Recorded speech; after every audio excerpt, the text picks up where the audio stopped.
Just start. We'll finish. Quick finishing pass, not too bad. And I'll probably do that.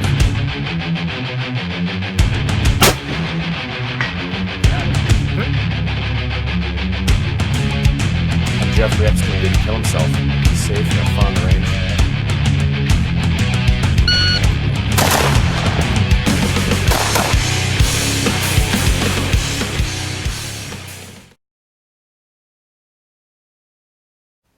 Hey everybody, welcome back to the shop. Today we're going to be looking at the Gen 5 Glock Model 45.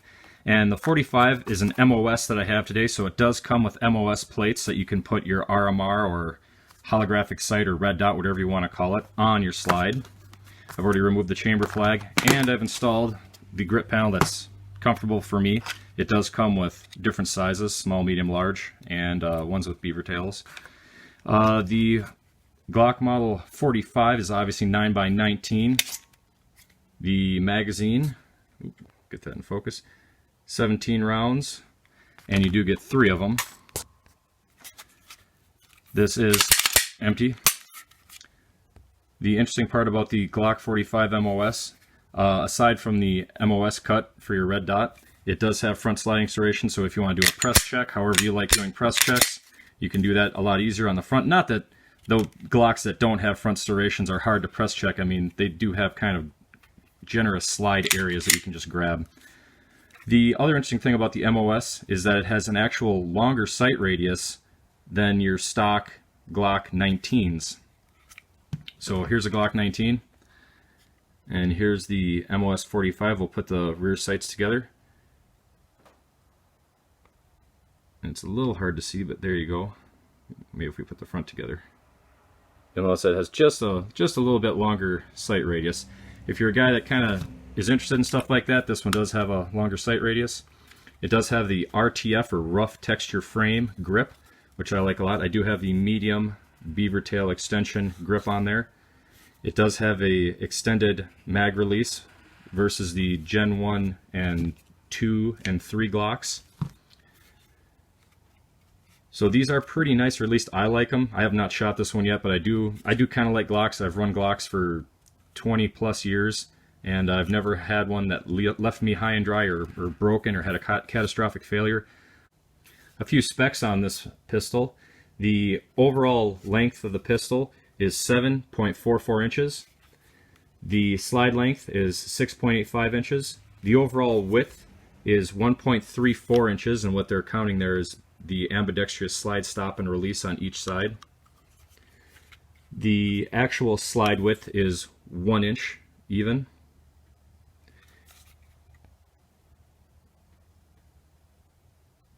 The sights on the Glock Model 45 are polymer, just like all Glocks.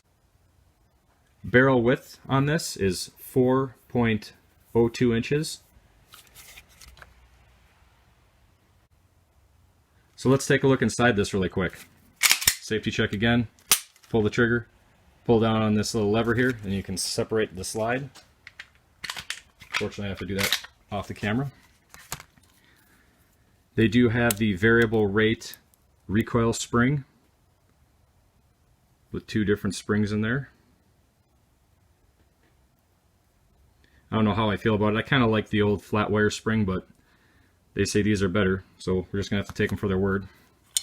The barrel does have what Glock calls their target cut, which is basically, for all intents and purposes, a recessed crown. So if something were to hit the barrel, or if the pistol was to get dropped, you would ding up this area of the barrel and not the internal lands and grooves.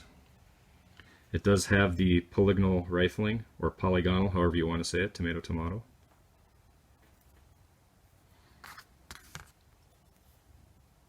For most all Glocks, it pretty much is the same on the internals, except for, like I said, the larger area to accommodate the updated recoil spring. Rough texture frame is for the most part a lot the same than, or pretty much the same as the older designs. One thing I want to mention though, you can reverse the mag release if you're left-handed, and this it looks like anti-seize that are on the rails in the trigger area. You'll see it right here too.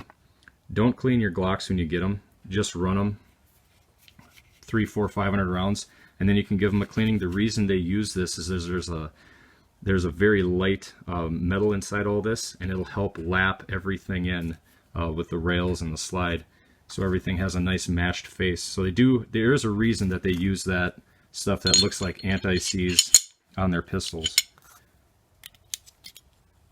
Get everything back together here real quick. So why did I go with the Glock Model 45? The reason I kind of went with the 45 is, well, I wanted something with an RMR cut so I could put a red dot on it. And in all honesty, here's a Glock 19. Obviously it's empty. And as nice as the Glock 19 slide is, because it's nice and short and you can remove it from a holster a little easier than, let's say, a full-size Glock Model 17, the nice part about it is that you can do that. But the part that I don't like is, and I just have medium-sized hands. I don't have, large-sized hands or anything, but it kind of cuts into me right here in the palm of my hand because the grip is so short. Is that a big deal to most people? Probably not. I shoot a lot. It is a big deal to me. The 45 has a 17 size grip or length grip, and you can see my hand rests nicely in here. They also have a beveled magwell too as well. And some people don't like that front cutout that Glocks have had on them for a lot of years, and then they took it away and then they started putting it back. You notice on this 19 Gen 3 they don't have it. This Gen 2 17 they had it, but they got rid of that again. They keep going back and forth. But it's a lot more comfortable for me to shoot, and a lot of people might argue this, but with my Gen 2 17, which I've carried for decades, it is really nice to have that little bit of extra just to mitigate recoil. Not so much recoil, but tip down when the slide comes back to stop. You have just that little bit more area here, a little bit more leverage to stop that slide from, continuing its down slope while the slide closes and stops. That might make sense to some of you. It might not matter at all to others, but it is something I have noticed while shooting both the shorter frame and longer frame, or the shorter grip and longer grip Glocks. Anyhow, so this is the Glock Model 45 9x19 MOS, and yeah, I'm probably gonna put a few things on this, make this one my next range toy, and we'll see how she shoots. Anyhow, remember, loose is fast, brakes only slow you down, and Glocks, albeit they say that they are perfection, why do we keep adding so many bells and whistles to them if they're perfection? Anyhow, be safe, have fun on the range, guys, and I'll talk to you later.